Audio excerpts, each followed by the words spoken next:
All right. So, good evening. Welcome to the JXN Project Summer Lecture Series, which is a partnership between the JXN Project, Library of Virginia, and Richmond Public Libraries. Really quickly, JXN Project really began with an inquiry from the Africana Independent Film Festival, which is led by Anjali Moon.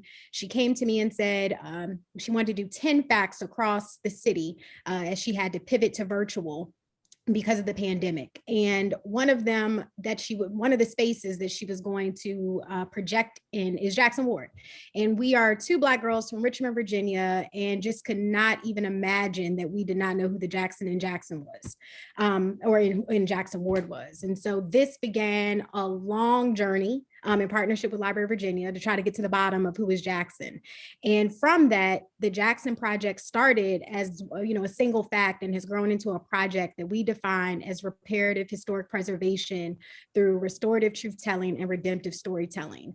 And it's been a pleasure to be able to partner with Library of Virginia and Richmond Public Libraries all summer to kind of highlight all of the work being done across Jackson Ward that's related to its full arc as a community. And so tonight we'll be discussing the Virginia Way. And we have an action-packed panel for you guys.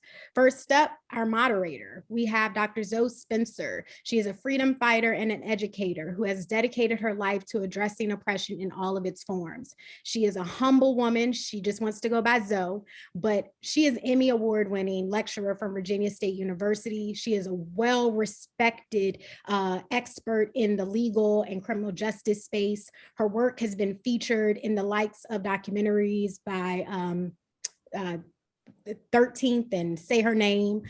She is also a mother and she's a grandmother. And so I have to give you your flowers, okay? Yeah, so you're a big deal. And so that's our moderator for the evening. You're in for a treat. Next up, we have Dr. Lauranett Lee. She too is a celebrated public historian across the city. She served as the founding curator of African-American history at the Virginia Museum of History and Culture, where she helped to launch a genealogical tool called Unknown No Longer, a database of Virginia slave names. In 2008, she published Making the American Dream, a cultural history of African-Americans in Hopewell, Virginia.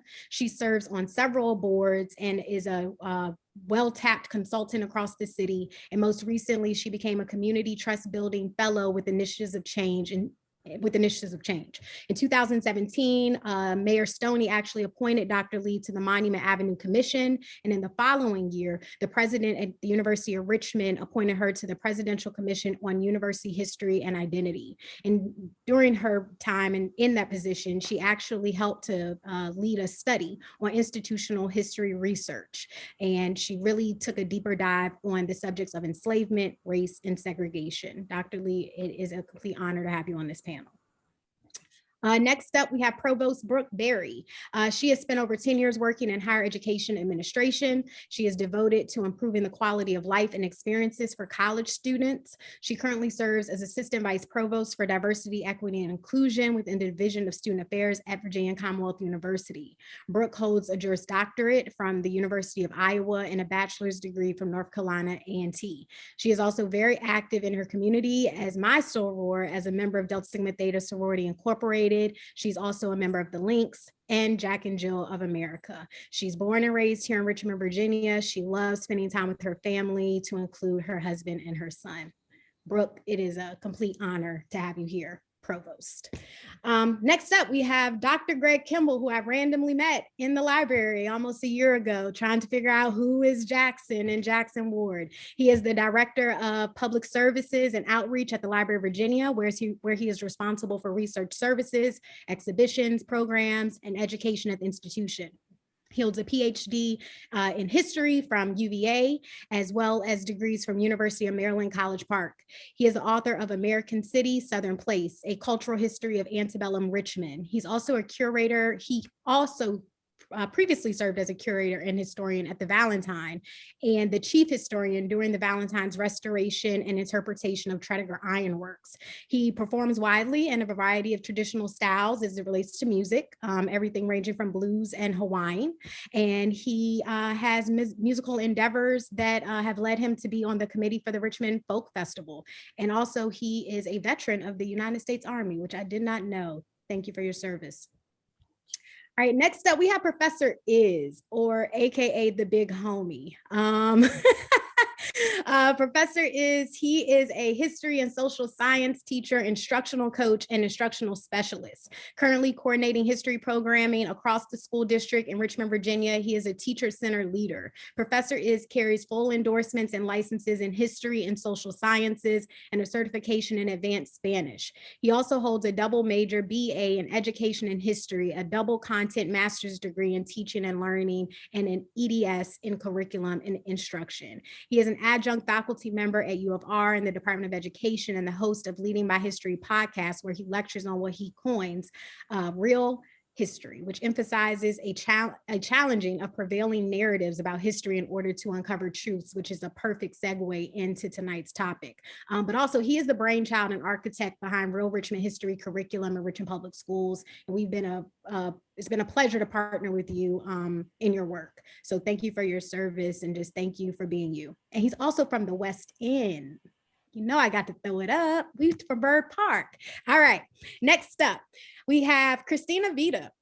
She is an Elise H. Wright curator of general collections at the Valentine Museum. Christina Vida is responsible for the museum's objects collection, as well as the Wickham House. As a project manager for the Valentine Studio Project, she is collaborating on the reinterpretation of Edward Valentine's Lost Cause sculpture studio on the museum's campus. Vida received her BA in history from the College of William and Mary in 2005, and an MA from the Winter Third program in American Material Culture at the University of Delaware. She has previous work experience in curatorial and education roles at George Washington's Mount Vernon, Windsor Historical Society, and the Virginia Museum of History and Culture, and has contributed to exhibitions at the VMFA and Black History Museum and Cultural Center of Virginia.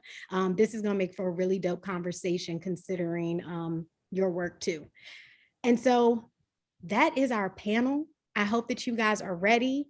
Dr. Zoe, Dr. Spencer, Zoe, freedom fighter, sis, the floor is yours. Wow. First, I want to give a standing ovation.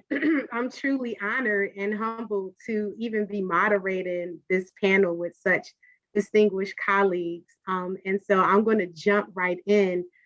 Interestingly, Dr. Moon, Dr. Kimball said that she met you in the library on a humble when she was inquiring about who is Jackson. So it's only fitting that we start with you.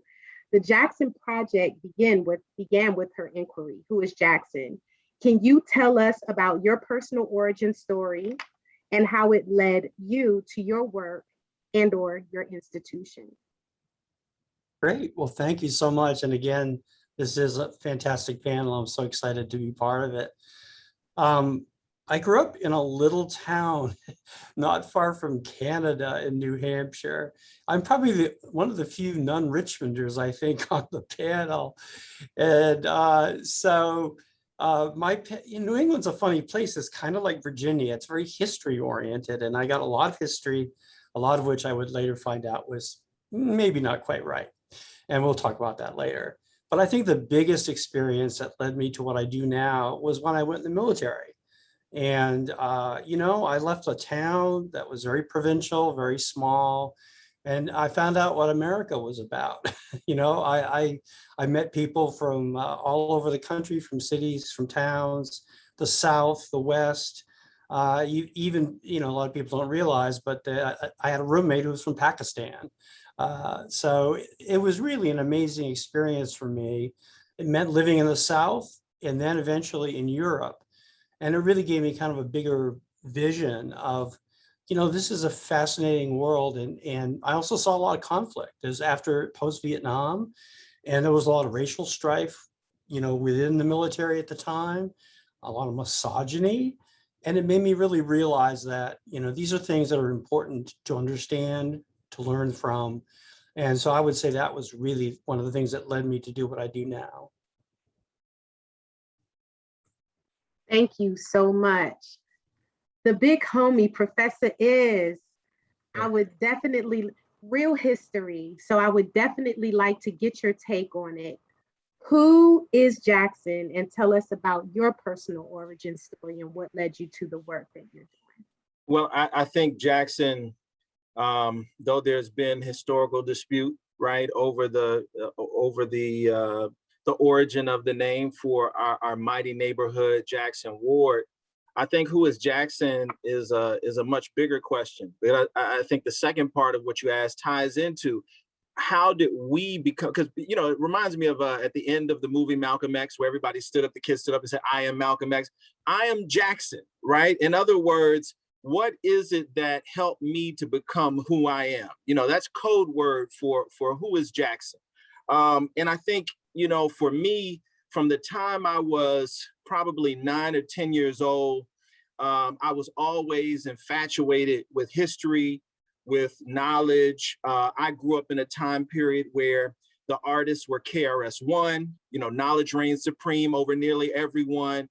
Big Daddy Kane, King Asiatic, nobody's equal. I grew up in a time of knowledge of self, right? And so we were, you know, in our neighborhood, we had to know certain facts, certain ideas. We had to be up with what the standard of the culture was. And so from the time I was young, I was infatuated with history. And by the time I was 15, I was actually planning history programs in the city of Richmond, things down at the Amani Temple, you know, back in the early 90s, putting together programs where I had different Black nationalist groups and religious groups coming together to you know, give information to the public. So, you know, this has been a part of who I have been from the time I was a youngin'. And so when I think about who is Jackson and what is the journey, it's really about us thinking about how will we be an inspiration for the next generation of people. You know, how do we inspire students to ask the question, who is Jackson? In other words, who am I? See, it's not about, you know, really at the core of it, whether the neighborhood was named after this person or that person. We know the power of the neighborhood. We know the people that the neighborhood produced.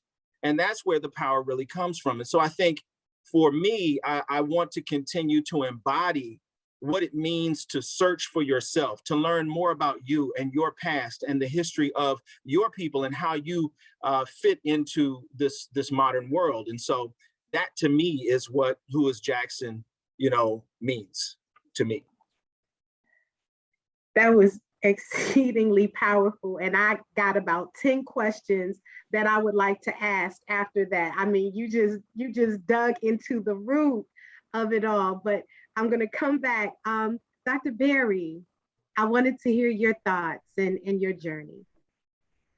You know, that's hard to follow up, and I'm reflecting upon that too. And I think that's part of my origin story. I'm a third generation Richmonder.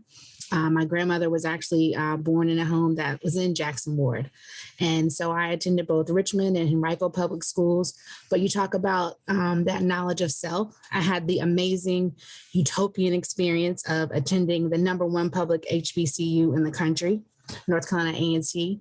And so that's where I really discovered myself and had a full appreciation of who I was as a Black woman.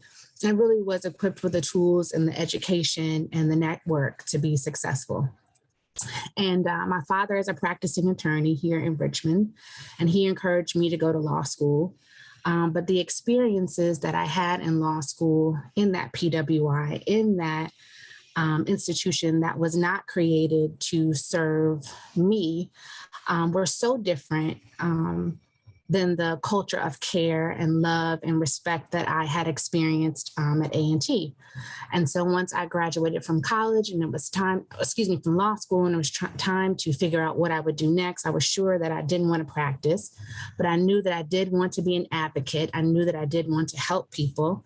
And then I considered higher ed because I knew that I wanted to be to those students who I needed when I was in college and who I needed in law school.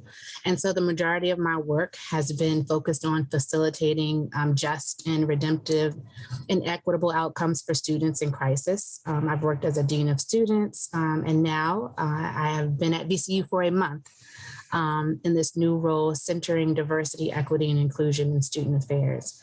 And so I started in Richmond. I was born here, and I'm back here for a purpose. And I'm so excited to continue to reflect and ask myself, who is Jackson, and how I fit into all of this.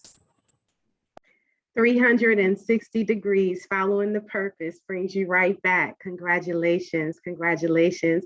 I'm gonna go ahead and give you the North Carolina HBCU. I'm Howard, so we sisters and brothers.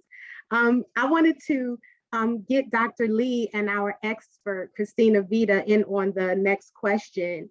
The JXN Project is rooted in celebrating the 150th anniversary of Jackson Ward.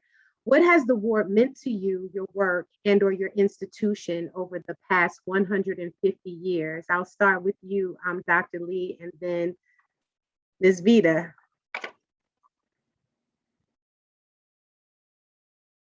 You're on mute, sis. Thank you. Thank you all for being here this evening. And thank you, Dr. Spencer. I want to back up just a little bit, go to the origin story. I'm from Chesterfield, and those of us who are from the county always make sure you understand we are your neighbors and we are here. And I grew up in a time when the schools were becoming desegregated, entered what we call the white school in the 4th grade when we studied Virginia history. And I was the only Black child in the class. And when we got to the chapter that talked about the slaves, I realized I was the only one that looked like what was in the picture. And it was during a time when the other children didn't play with me. It was hell on the school bus because they were throwing spitballs and saying things. And I wondered, why do they hate us so much? And I lost all interest in history until I heard a professor speak, the late Dr. Edgar Toppin. And that is what really made me see history from a different perspective.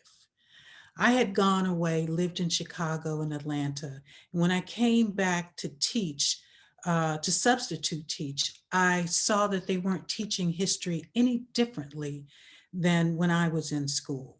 And when I heard Dr. Toppin speak, I realized this was an opportunity for me to learn about history from the ground up and share it with the larger public, not just those in the academy, but the community, the churches, the civic organizations, families even. And so that is much of how I have fashioned my life, my professional life. When I think about Jackson Ward, I think about it from someone who comes from the county. Richmond was the big city. We only really went there to go shopping, you know, in the stores that would let us in. But because my family came from farming families, we were self-sufficient. We didn't have to go into Richmond. But we heard about the things that were happening in Richmond. We heard about Jackson Ward, and we didn't hear all of the good that came out of Jackson Ward because of the times we lived in, because, in fact, of the Virginia way. When you think about how wards, districts, communities were portrayed in the newspaper by white editors, it was not portrayed in the best light. And so that is the understanding I had of Jackson Ward until much later when I became a board member at the Department of Historic Resources and sat on the State Review Board. And I learned about Jackson Ward. And now we're learning a much fuller, more inclusive history of Jackson Ward because of the work that is currently being done by the Moon Sisters and so many of the scholars now. Okay, I realize as a historian, I just went over my 2 minutes, but. No, there's no, listen, you all are really putting the knowledge down. So do not apologize. I just got about 5 questions from what you said as well. But before I circle back, Christina Vida, if you wanted to jump in. Absolutely. Thanks. So, and just want to thank all of the panelists and the attendees tonight for joining in this conversation. I myself grew up in Jacksonville, Florida, in a very upper middle class white suburban setting, which is exactly what y'all are imagining right now, and continued in that strain at William and Mary during my undergrad years. And really had not heard of Jackson Ward until we relocated to Richmond in 2017, and I joined the staff at the Virginia Museum of History and Culture. And so these last 4 years have been a wonderful exploration for me for learning about the history of Richmond and how critical Jackson Ward has been to the city's history. I think also specifically for the Valentine, and I'm going to answer the question less for me and more for the Valentine, that as early as 1902, the Valentine Museum committed to being open to all students from Richmond public schools. That means the Black students and the white students. They, of course, had segregated visiting times. And when you look through our archives, you see that they had certain days when Black students were able to come through and certain days when the white students were able to come through. But that was really forward thinking for 1902 Richmond. We're talking about the year in which the Virginia Constitution was passed, disintegrating the vote for Black Virginians and half of poor white Virginians as well. For the Valentine, Jackson Ward has been a tricky thing, right? It's been a critical component of the city, and yet it is not a piece that for most of our institution's history, we've done a really good job of capturing those stories. And if we have, it's kind of been happenstance. Dr. Kimball, dear Gregg, in your time and your tenure at the Valentine in the 80s and 90s was really one of the first times that the institution began to focus on the history of African Americans in Richmond. And so you and your colleagues who were working here at the institution during those years, I think really elevated the discourse in the city about these critical neighborhoods, Jackson Ward, Randolph, so many of these other neighborhoods that have continued to serve as cultural touchstones for the city. Also during those years is when we had some fantastic exhibitions that were related to the histories that we're talking about today. And again, we were the first institution in the city to really delve into these topics, including some in-depth looks at Jackson Ward, and our collection started to grow at that time. But right now for us at the Valentine Museum, really thinking about Jackson Ward, we are doing a complete refinement of our collection. And as we're going through, we are researching every object in our collection and trying to figure out how many stories those objects can tell. And within the last few months, we've been able to uncover more dresses by a Black Richmond dressmaker. She was a fashion designer, Fanny Chris Payne. She operated in Jackson Ward. She was a high-end designer in the 1890s and early 1900s coming out of Richmond. And in looking through our collections, we discovered that we had not only one, but actually 3 dresses that were made by Fanny Chris Payne, worn by white Richmonders and preserved not because they were designed by her, but because they were worn by these white Richmonders. And for us now at the Valentine, we're able to understand more about her career. She eventually moves up to Harlem and has a massive success in the New York fashion scene. But her roots were in Jackson Ward. And because we have been Richmond's attic for so long, we have these Jackson Ward stories that we're now able to share and tell in a more robust way. And they've been there, they've been languishing. And so that's what the Valentine is really trying to do now, is to highlight these voices and these stories that we haven't always been able to share or even known those things that we're hiding in our closet. And let me add on here that much of this history that we're talking about has been in front of us all the time. We just have not looked at it from the different perspectives. That's why it's so important to have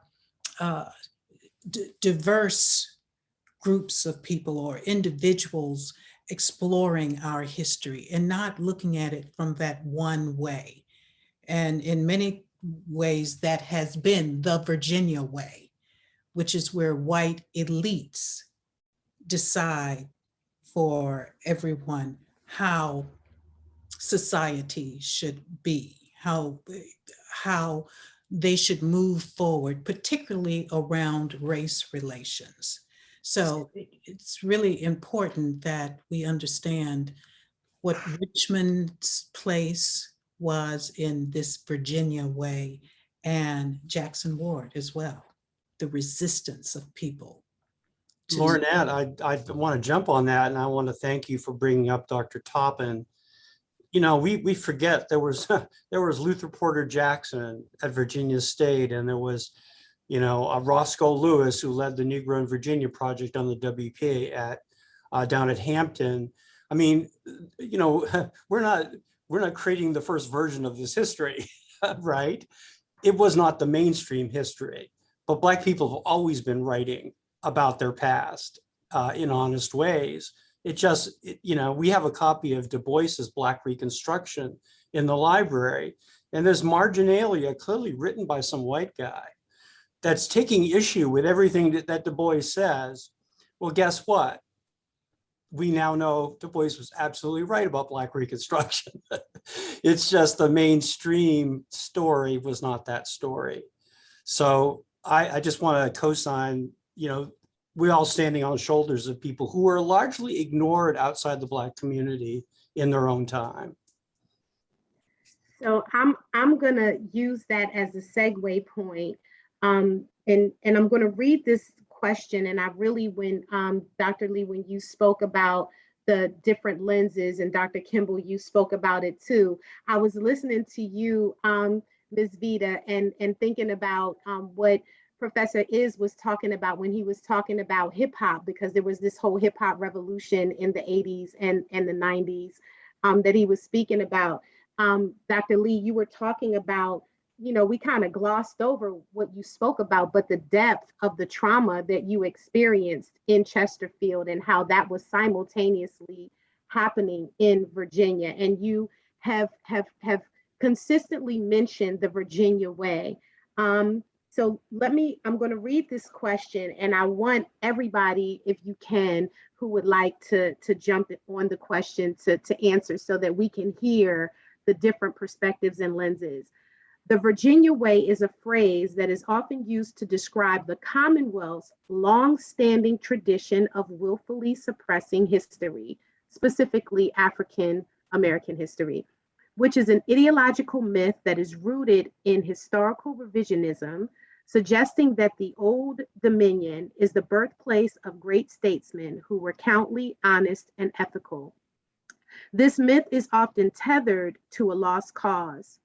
How does your work and or your institution, how is your work and or your institution answering the call to help the state correct the course towards a more just cause?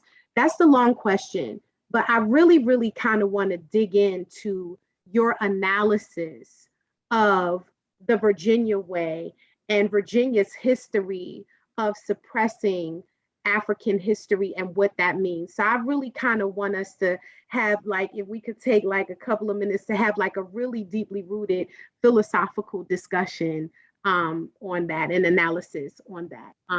I will let whoever wants to start. And I'll take a go at it. I'm really, when Dr. Moon asked if I would participate on this panel, I really saw this as an opportunity to help share some of the recent research that's been conducted at the University of Richmond, and which I directed. The research was done by Suzanne Sly. She's a master's student. And the title of the report that she did is The Virginia Way: Race, the Lost Cause, and the Social Influences of Douglass Southall Freeman. And this report is focused on the impact that Freeman had on the city of Richmond, the University of Richmond, and the nation. And he was an editor of the Richmond News Leader for many years. over 35 years, I believe, and he was well known throughout the nation.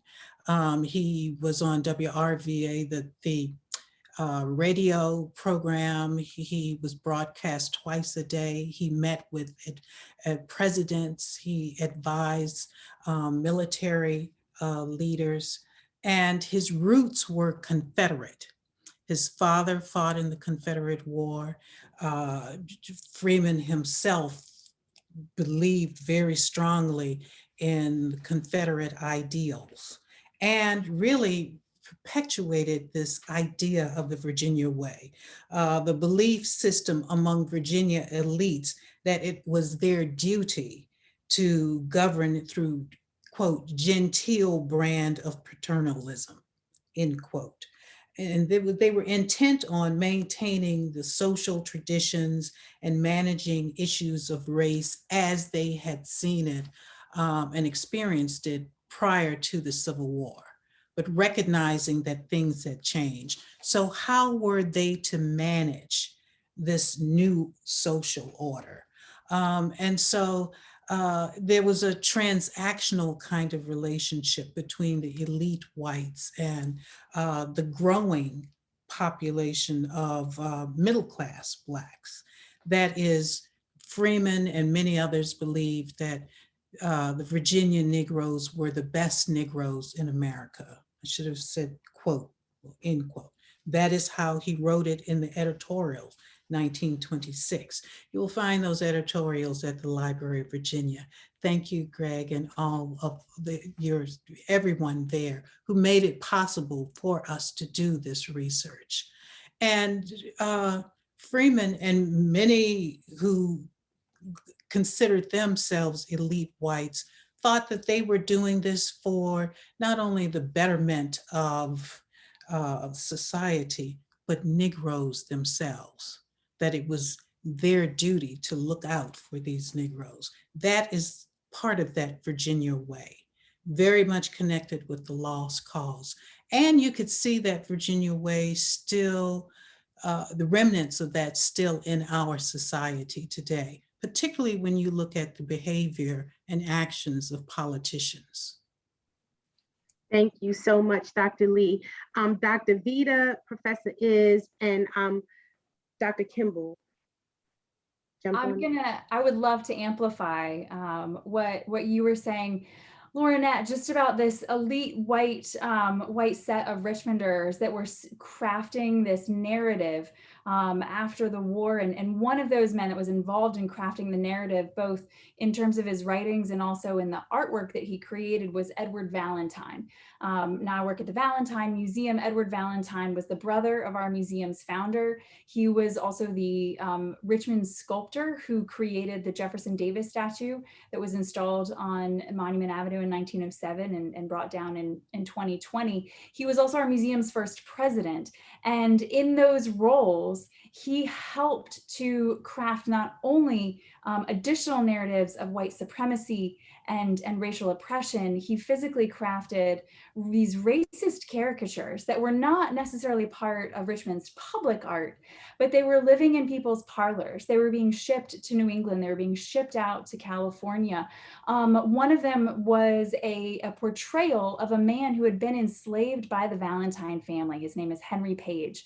And Henry Page's sculpture is not titled Henry Page, using his first and last name. It's titled Uncle Henry. And again, it gets back to that Virginia way of that paternalism and not allowing these individuals who were now free after the Civil War to have their own lives. Now Henry Page does continue to work for the Valentine family. And indeed, he sits for this portrait for Edward Valentine. And I'm sure that Henry Page did not know that the work was going to be titled Uncle Henry Ancient Regime, right? Ancient regime, the best way, the way it used to be before the war was of course better than it is now. And so Edward Valentine is helping to craft these narratives along with other Richmond sculptors. He also crafts additional racist caricatures of young Black boys, one of which is called A Nation's Ward, and the other is called Knowledge is Power, depicting a young Black boy sleeping while holding a book. And so these are sort of private artworks that help contribute again to that private thought. And what do private thoughts do? But they get implemented into public policies. And so when you see these artworks going up around Richmond, obviously on Monument Ave and Libby Hill, and when you see what people were reading in the newspaper from Douglas Freeman, when you see what they were reading, the work of Edward Pollard, The Lost Cause, right? It's published right here in Richmond in 1866. And so you kind of understand that the white pervasive culture was crafting this very paternalistic narrative, and yet there exists other sources that we get to point to, right? So we can now highlight those. They weren't silent. We just haven't been publishing them in our history books, thanks to the UDC and other leaders. But we have this moment now where we can re-look at those same primary sources and begin to highlight them and share the voices that have been left out of our history books for so long. And I should also add the Valentine's collections, right?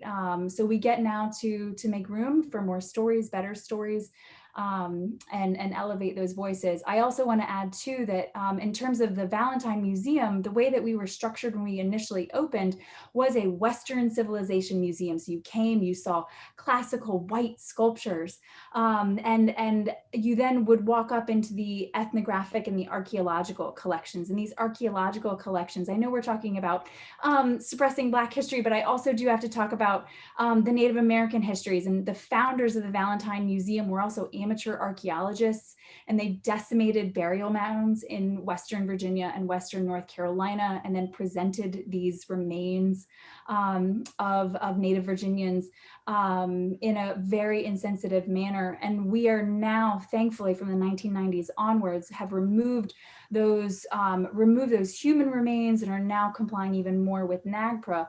But still, those, again, we're talking about a century later, right, for us to be able to course correct and think of all of the students that have gone through our buildings, that have gone through the classrooms in that time frame. And it takes is, right, Lauranett, something that you hear in the 4th grade, and it sticks with you for a lifetime. And so I'm so glad that folks like Dr. Is are getting in there and doing the hard work with educators and inspiring young minds to these new stories.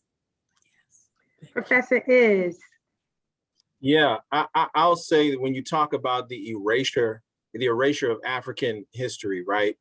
I think it's ironic that during this time where there are districts that are outlawing any discussion of race, right? This misunderstanding of this supposed infiltration of the evil CRT, is that what's really happening is a renewed neo-reconstructionism of the mind.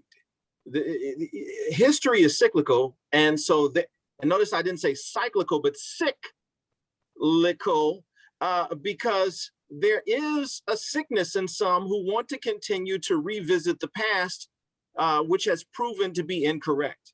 And again, one of the speeches that I love, and when we talk about the Real Richmond course, and we talk about the AR technology we have set up for the city coming after September the 12th, one of the speeches that is one of the most difficult speeches to find is the Cornerstone speech by Alexander Stevens. And it's like, it's not on libraryofcongress.gov. I can't find it anywhere, but it's the irony is that people today want to cover up, revisit this lost cause type of way of thinking, when clearly it states, and I'll quote, that our new government is founded upon exactly the opposite idea, talking about those that were written in the Declaration. Its foundations are laid, its cornerstone rests upon the great truth that the Negro is not equal to the white man, that slavery, subordination to the superior race is his natural and normal condition. This, our new government, is the first in the history of the world based upon this great physical, philosophical, and moral truth. I mean, that's a heck of a speech. And for us to pretend as if this didn't exist, as if this wasn't clearly postured before the world, right? Only some less than a decade after the words were spoken, it shows that we have not, as a nation, wanted to wrestle with the realities of life. And so I think that it's extremely important for us to recognize that the centering of white thought, white culture, and Eurocentric ideas is the dismissing of African understanding by default in this society that has been racialized and built upon this construct of race. And that's not CRT, my friend. That's just TRUTH, right? It's not something that we can argue. So we have to, at every moment, contend for this truth and let it be known. I'll say this before I close up. Look, we know about E. Franklin Frazier, the famous sociologist, who in his ideas on the Negro race and family postulates that Africans came to America without culture, bereft of the knowledge of their past.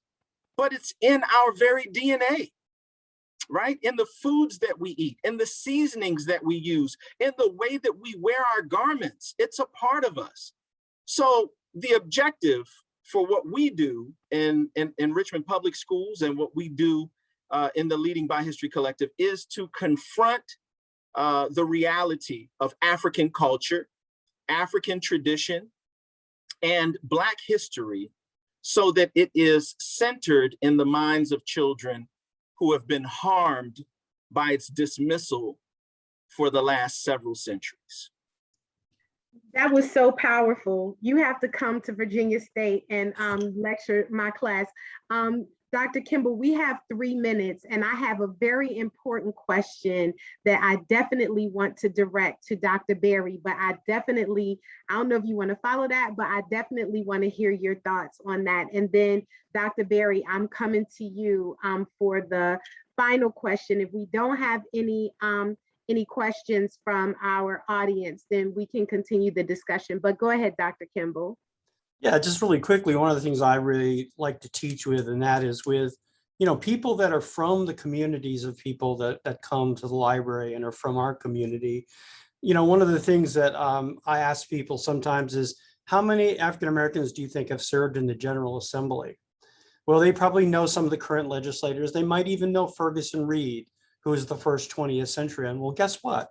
There were over 90 African Americans who served in the General Assembly. So we talk about statesmen in this question. We think automatically of Jefferson. No, after Reconstruction up until the 1890s, there were a large number of African Americans who were serving in the General Assembly, doing the business of government, sophisticated men who knew what they were about, entrepreneurs, people like Ballard Edwards from Chesterfield County, who I know that Lauranett will be familiar with. I mean, nobody knows that. How is it that we don't know about these men? So we did a project with the Martin Luther King Commission, which is a state commission, where we have written biographies of all of these men. They're almost completed, to give them the honor that they really deserve.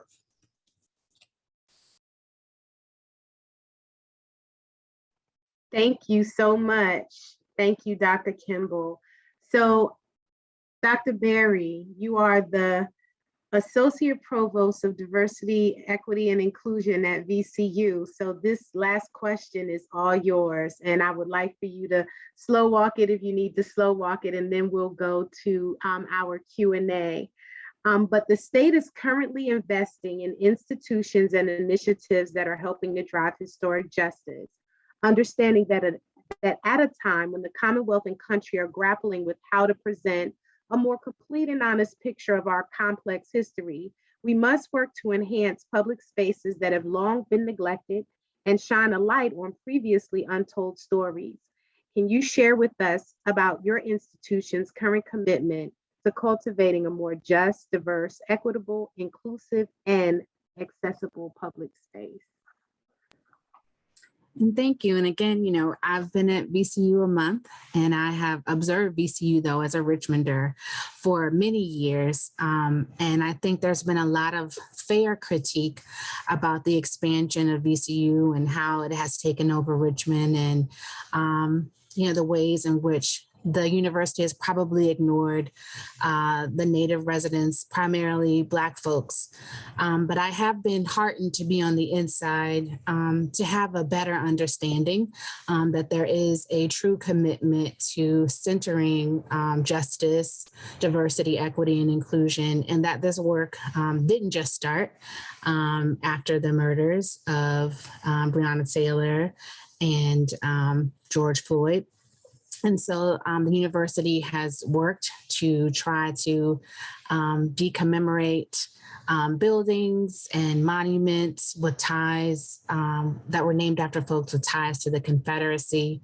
And in current standing, these challenges are complex, but through continued transparency, by partnering with key stakeholders, they're trying to infuse community stories. One great example that I can speak of recently, the university's Da Vinci Center, which is a center of innovation, created an entrepreneurship academy with the Jackson Ward Collective, which is led by phenomenal Black women, Rashida Creighton, Melody Short, and Kelly Lemon. And they're working to connect Black entrepreneurs with resources. And so this partnership brings together students from minoritized and underrepresented backgrounds, first-gen students, together with community members to engage in this design thinking and business literacy to culminate in this student storefront that hopefully will engage the community and bring a light to businesses in Jackson Ward. And so we know that Jackson Ward is the space between the Monroe Park campus and the MCV campus. And I see that the university is working with intentionality to try to preserve spaces in that area and to bring unheard voices into the decision-making process. Thank you so much. Thank you so much. So we do have a question. I want to take a few minutes to do question and answer. And then at the end, I do want to give you all a few minutes to just kind of give closing remarks. So we have a question in the chat from Tanya Pruitt, and she asked, can you talk more about the Real Richmond history class and and I guess this is directed to you, Professor Is, and what we need to do to make this not an elective, but a regular inclusive part of all history courses taught in Virginia, and can it be made available online beyond K through 12 for all Virginians? Professor Is. I would say theoretically yes to all of those. I'm not that shot caller, but what I would say is if we continue to get people to express that this is something that they want for the public, then of course, I think it's something that can branch. But let me say this, we do have a public component now coming.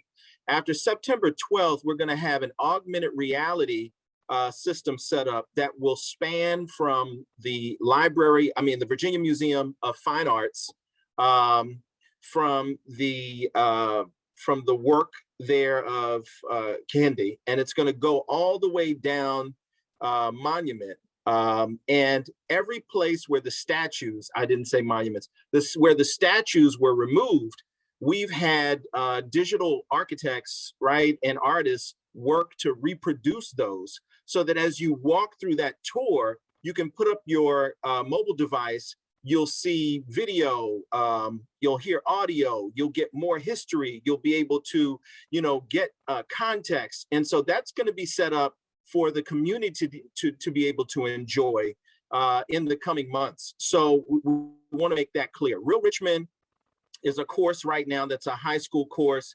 We're working on middle school and elementary versions of that as we go forward. We really need the support of the community. Feel free to come out at the end of the year. Every June, the week of the 10th, we normally do our capstone projects where all of the students have to produce research. real research, and they present to prestigious places like Hampton U, Virginia Union, Columbia University, etc. So there's a lot involved in this course, and we could have an entire session just talking about it, but I'm glad that people have heard about it, that you want to know more about it. And let me throw this out there real quick. Go to www.growhistoryrps.com. www.growhistoryrps.com. You'll see the kind of work that we're doing in Richmond, but then there's a tab at the very end for Real Richmond, and you can actually watch the capstone projects that were presented this past year, and you can stay up on what's going on with Real Richmond through that website. Hope that helps. Thank you so much, Professor Is. Dr. Moon, I'm not sure if you have your hand up. Go ahead. I do. Well, first of all, I agree with whoever said they wish we had a whole nother hour, because I wish we did too. I just have to chime in through a Jackson lens real quick for a couple of themes that I heard. First up, when we think about the fact that Jackson has partnered with Library of Virginia, we partnered with Richmond Times-Dispatch, we've partnered with the Valentine. Some of these institutions, you would say, well, why are they doing that? And we really believe because reparations can come in several different forms. And reparations can be payment, sometimes it can be partnership, sometimes it can be platforms. And to be able to have this conversation tonight with the Library of Virginia, and we've been having these frank, honest conversations all summer.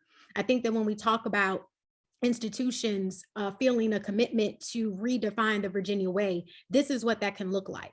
But more importantly, when we talk about the truth being there, what I've learned just in the year that we've been doing this Jackson research is, sure, the artifacts might be there, but access to said artifacts is the responsibilities of the institutions. And so one thing that we are working with the Library of Virginia and the Valentine is to give legitimate access. And so when we think about DEI and accessibility, I think that's another thing.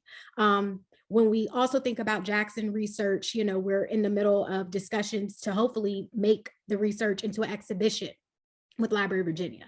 And when we think about the question just now for Professor Is about an elective, one of the things that we had a conversation with Gregg about is we do not want for this exhibition to start in the exhibition space where you have to opt into learning the truth.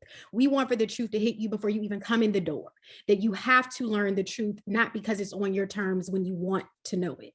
And so I think that's another thing. There's been a lot of conversation about Black voices telling Black stories. And so for institutions that are curating these collections for Black truths that have been there, that now are just of recent interest, there is a responsibility to make sure that Black people are telling Black stories. And so I think that that's something that needs to be stated. And then two more things.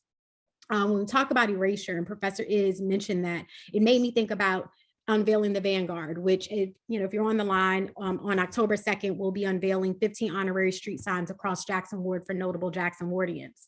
And as a first step, we were very intentional about doing honorary signs to juxtapose the Black notable Jackson Wardians with the current street signs, most of which are named after Confederate soldiers, enslavers, or pro-slavery sympathizers who were the perpetuators and the originators of the lost cause. And that's because just taking the green signs down immediately actually does whiteness a favor. We help erase it. And so, not saying that the street signs will stay up forever, but for a second, they're going to intersect, so that you have to tell the truth, so that you have to say, well, why is Lee intersecting with Bilbo Jangles Robinson Boulevard? And so local Richmonders have to ask, visitors have to ask, and you force people into the truth on why are these intersections reflective of two different versions of history, which brings me to my last point, and then I'm off my soapbox. When we think about monuments, Jackson Project, even though it started off with who is Jackson, we never knew that compelling evidence would suggest that it was Stonewall, because we'd always believed it was Giles B.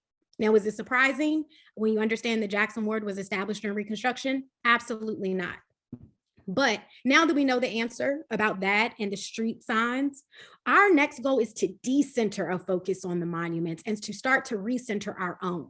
In every lecture, I mentioned Abraham Peyton Skipwith. He will have a street sign unveiled for him. He is the first Black homeowner in Jackson Ward. He built the home there in 1793.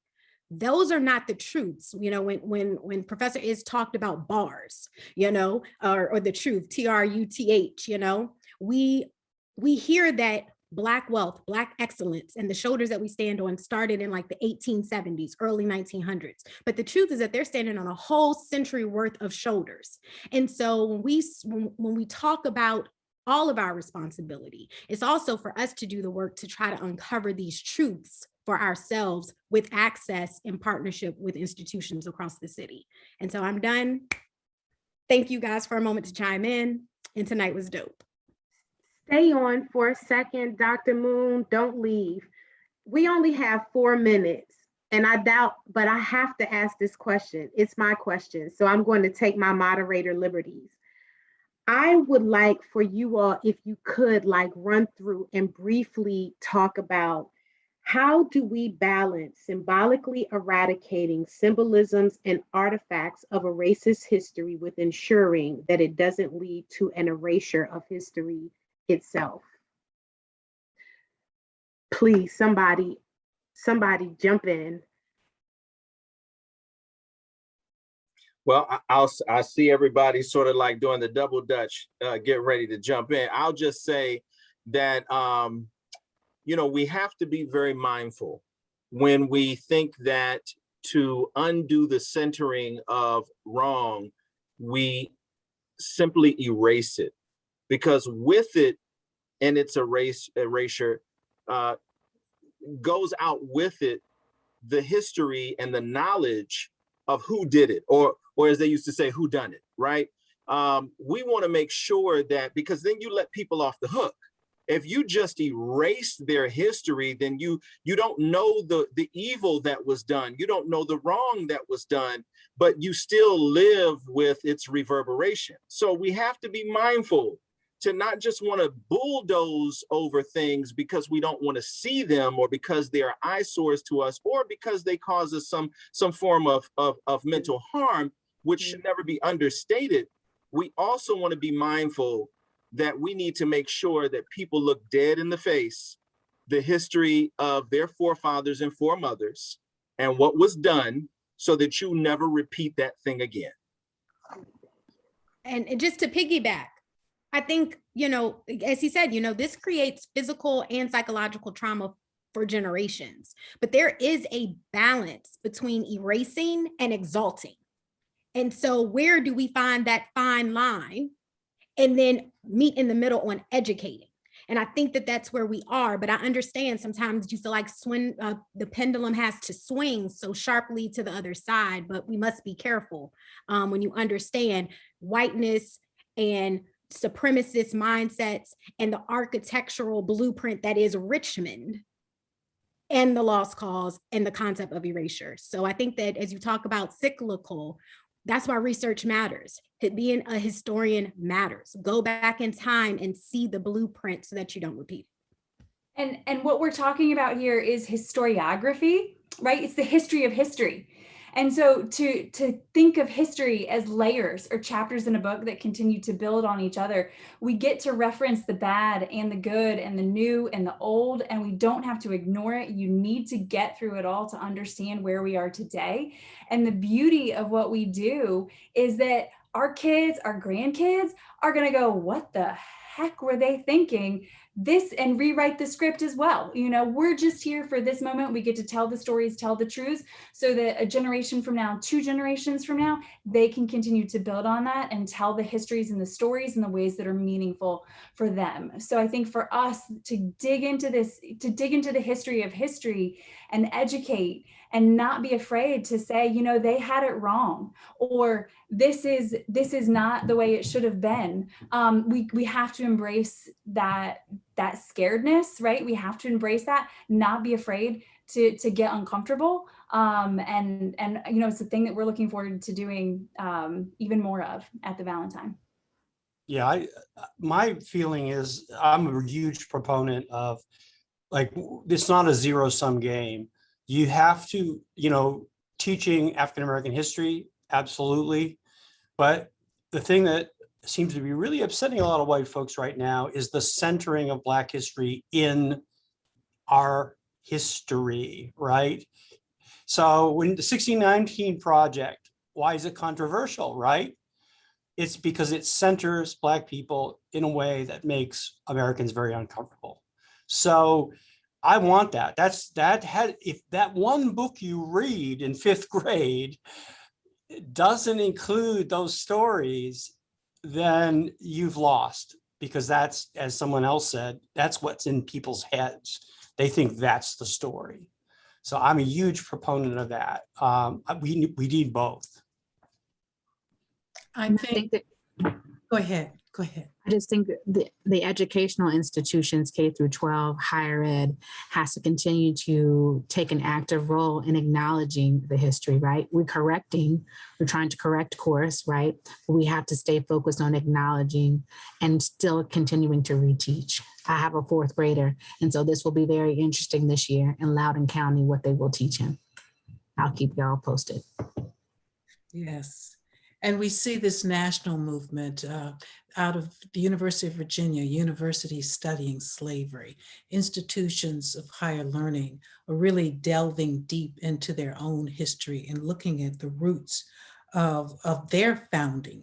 And when I think it was Socrates who said that an unexamined life is not worth living. So it is with history too.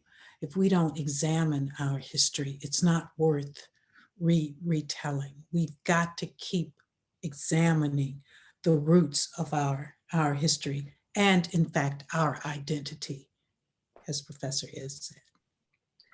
Well, Dr. Moon, I will pass it back to you, but as the moderator, I am really, really excited and thankful to each one of you for your knowledge. I want to thank the people who posted the links in the chat as well. It was really powerful. And Dr. Moon, thank you for allowing me to be a part of this very, very imperative conversation. So I'll turn it back to you. Well, first of all, just thank you. I think that Dr. Lee, you brought it full circle. Jackson is rooted in trying to unearth origin stories. And so thank you just for closing that out. On behalf of myself and Anjali, just thank you guys. Thank you guys for being you. Thank you guys, DEI, anti-racism work, it's on trend right now. But several of you on the line have been doing this work well before it's become the thing, when you could have lost your careers, where you could have lost your lives, where you could have been locked up for doing this work. So thank you on behalf of the Moon Sisters for just doing the work and being yourselves. Tonight was awesome. For those on the line that want to share, for those who could not join, it will be on our website. And I can't believe that the summer series is almost over, Gregg. I feel like we just started, but next month will be the last one. It's going to be on the Rested and Readied, and we're going to take a deeper dive on all of the 15 notable Black Jackson Wardians who will be honored with unveiling the Vanguard on October 2nd. We're going to have Janine Bell, we're going to have Gary Flowers, we're going to have Agina Rogers, and we're going to have Mary Lauderdale from the Black History Museum, and it is going to be a grand finale of a lecture. And so thank you guys for sharing your voice, sharing your expertise, and I hope everybody stays safe out there, okay? Thank you. Thank you so much. Thanks, everyone. Peace be with you. Bye. Thank you, guys.